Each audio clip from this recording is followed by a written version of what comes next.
Welcome back to the Chow Time Pod. It's your host Red. I got a video today from the Tip Network. You know, I love these bros. They're like my older brothers in YouTube, so they've been helping me out a lot. And they did a freaking video on the Passport Bro anthem, you know, and the lead attorney. So please like and subscribe down below. I really appreciate it. And let's get to that chow. It's chow time. Stuff that I would tell you, hey, y'all just would be like lead line. I'm looking at it. Just to date and have it different experiences. You will have experiences abroad that you will never have in the United States. Not in your lifetime. Not if you could have 1,000 births. If you could be born 1,000 times, you would not have these experiences in the United States. That's crazy. I don't get one look. And there's a part of me that wants to bring this. I want to bring this person on so she could tell you about my time in Mexico, because y'all weren't gonna believe me if I started telling you that. I got some stuff that I would tell you, and y'all just would be. Well, lead is right. You know, the experiences you experience here is nothing like you experience from abroad, because the people here are exotic, and you know, women seem to hate on this fact, but yeah, being exotic is something sought after. You're different. Like if I went to Cambodia, I'm not so different, but you know, it's still a good country for me to go to. I speak the language. But when, say, an African American guy or Hispanic guy or, you know, a white guy goes to these countries, you're not somebody that is seen normally over there. So people just gravitate towards you, and just people treat men different.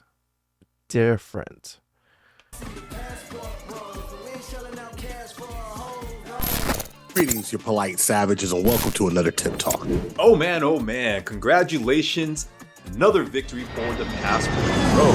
Yeah, right. And the Passport guys around the world, but specifically to the Passport Bros. This monumental moment with J. Cole and Baz releasing their Passport Bros song, giving out the shout out to the Passport Bros, showing that the Passport Bros are up and winning. Damn These right. modern women are going to be so scared now, knowing that now the music mainstream is taking hold, taking notice of how the Passport Bros is changing the dating market today.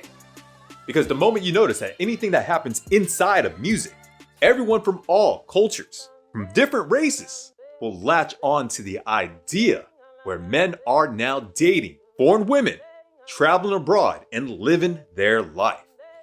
It's crazy to me how much influence music has on our culture. You know, it trips me out. Like, I used to be really into music when I was younger, but as I got older, I just personally grew out of music. I don't really listen to music that often anymore, just maybe in the car or so. And I'm not like, oh, I have to listen to something, or, you know, if I'm sad, I have to listen to something, or if I'm happy, I have to listen to something. It just doesn't like resonate with me like it did when I was younger. But I know there's a lot of people that music is part of their lives and they really love music. So this is a big win for Passport Bros. Having someone with the caliber of J. Cole in your corner, along with the music artist Baz, will slowly creep its way, updating the new program into the minds of men, even in the entertainment industry.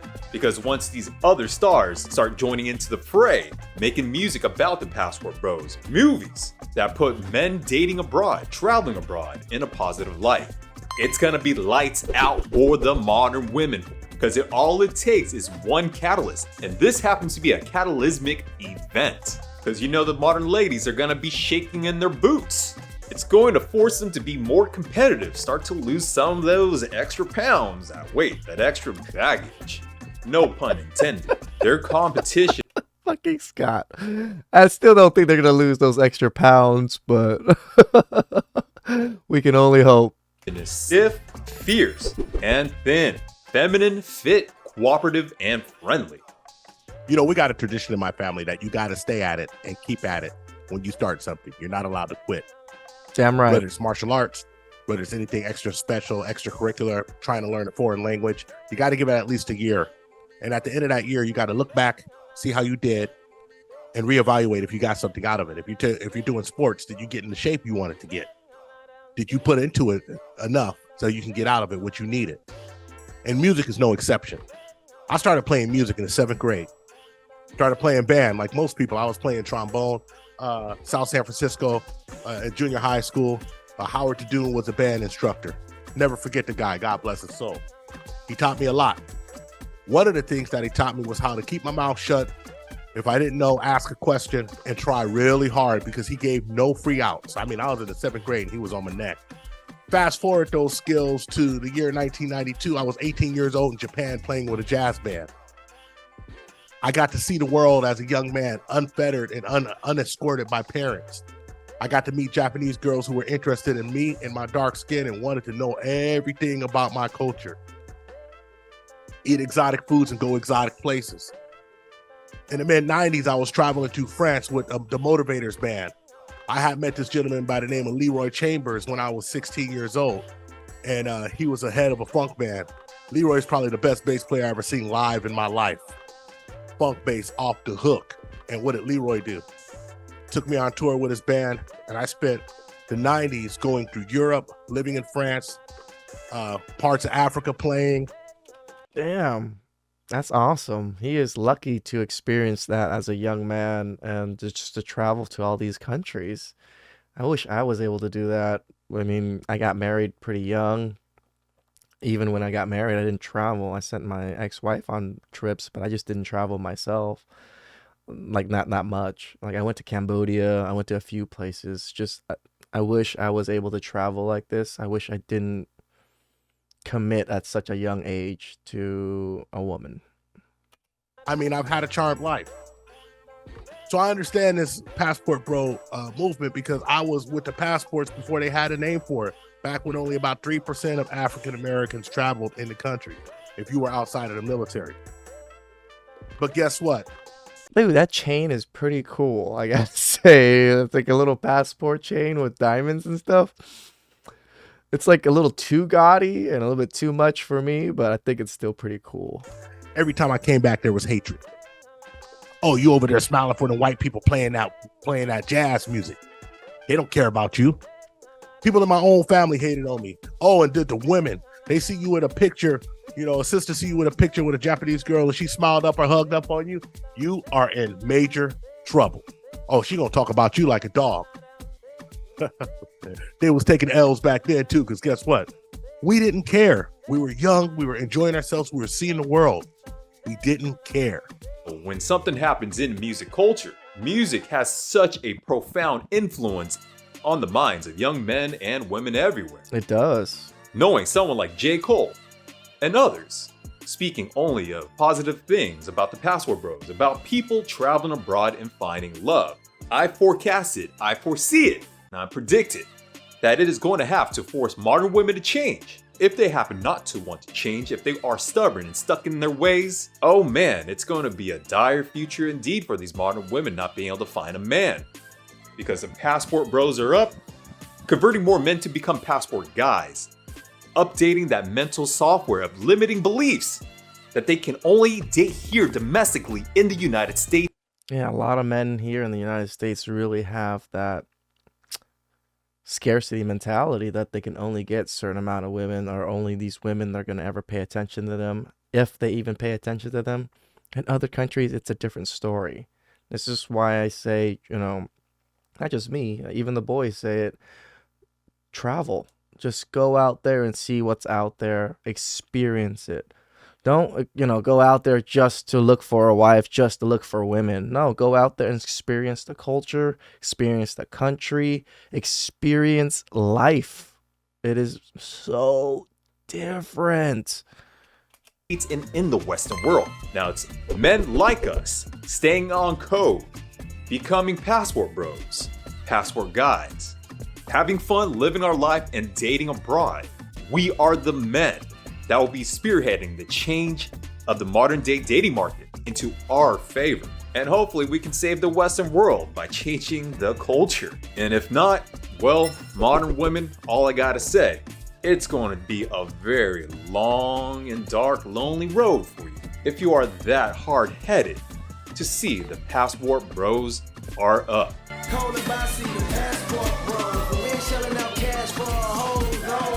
Seems like now the marketing has hit and they call travelers, brothers traveling abroad, wanting to do stuff called the Passport Bros.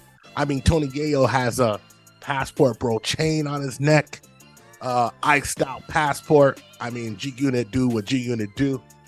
And Yeah, now I guess J. he's right Cole, about that. multi-platinum artist, managed by Jay-Z's company, the head of Dreamville Records, himself is releasing a Passport Bros record. And for the snippet of it, he's talking positive about the movement. He's talking about the things we always say, seeing the world, getting treated differently by different women, enjoying himself. You know, J. Cole is a 37-year-old man, rich as all hell. Same age as me. But guess what? These are the same people that these women call dusty. These are the same people that these women said that they couldn't get a man, couldn't get a woman in the States, when in general, these women just couldn't get a man. And that's what's happening. You Yeah, see, make a ball. there's always been L's given out. And J. Cole coming out and doing this is just, it's just the writings on the wall. The writings on the wall. I mean, the lead attorney said he ain't a passport bro, but he lived almost 6 years in Mexico. And boy, can he tell you stories about how the Mexican women treated him. Said I would tell you, hey, y'all just would be like, lead line. I'm looking at it. Just to date and have it different experiences. You will have experiences abroad that you will never have in the United States. Not in your lifetime. Not if you could have 1,000 births. If you could be born 1,000 times, you would not have these experiences in the That's a powerful statement coming from the lead attorney. This man is a divorce attorney and been a divorce attorney for over 20 years. He's straight up saying 1,000 births in the U.S. and you would never experience how it is outside of the U.S. and how you get treated. This story happened to be because he's African American and he was in a Latin American country, and just how like he was kind of like pedestalized because of his skin. But this works in so many different countries for so many different races of men, because you're exotic, you're different. It's just how it is. United States. That's crazy. I don't get one look. And there's a part of me that wants to bring this, I want to bring this person on so she could tell you about my time in Mexico, because y'all weren't going to believe me if I started telling you this. I got some stuff that I would tell you, and y'all just would be like, You see, it is what it is. I mean, there's people all over the world who will tell you different experiences, different times. And guess what? The musicians have always been passport bros. I mean, you heard stories about Miles Davis in Paris. You heard stories about Quincy Jones, who wouldn't even go to the Chitlin circuit anymore, but just said, listen, man, the treatment's so good in Europe. They're so interested, and the pay is so good in Europe. I just want to stay, baby. I mean, us as men in this country, we've always been treasured more overseas than we have been here. American men in general are treasured more overseas than they are here. They are correct. And especially by the women, where this modern woke feminism, I don't need a man, has taken over. And now, guess what? A lot of the men just said, no, we ain't gonna do it. Passport offices lines are backed up to the hilt. There's a 17-week backup to get a passport. You know, I got a freaking email today, and I was all excited from the immigration office saying that they did some updates on my file. I thought I was like they mailed out my citizen paper, but when I looked at the website, nothing. Disappointment this morning. And dudes is flying out. I mean, I just seen El Wapo off at the airport a few days ago. He was going to get his travel on. It is what it is. Whew, that was some nice chow. I'm excited. Me personally, I don't know who J. Cole is. I don't really listen to music like that. So, but everybody seems to know them, and multi-platinum artists. Sounds like a big deal to me. You know, the songs, the mainstreamness. Passport Bros up. Please like and subscribe down below. I really appreciate that, and I'll catch you guys next time. It's chow time.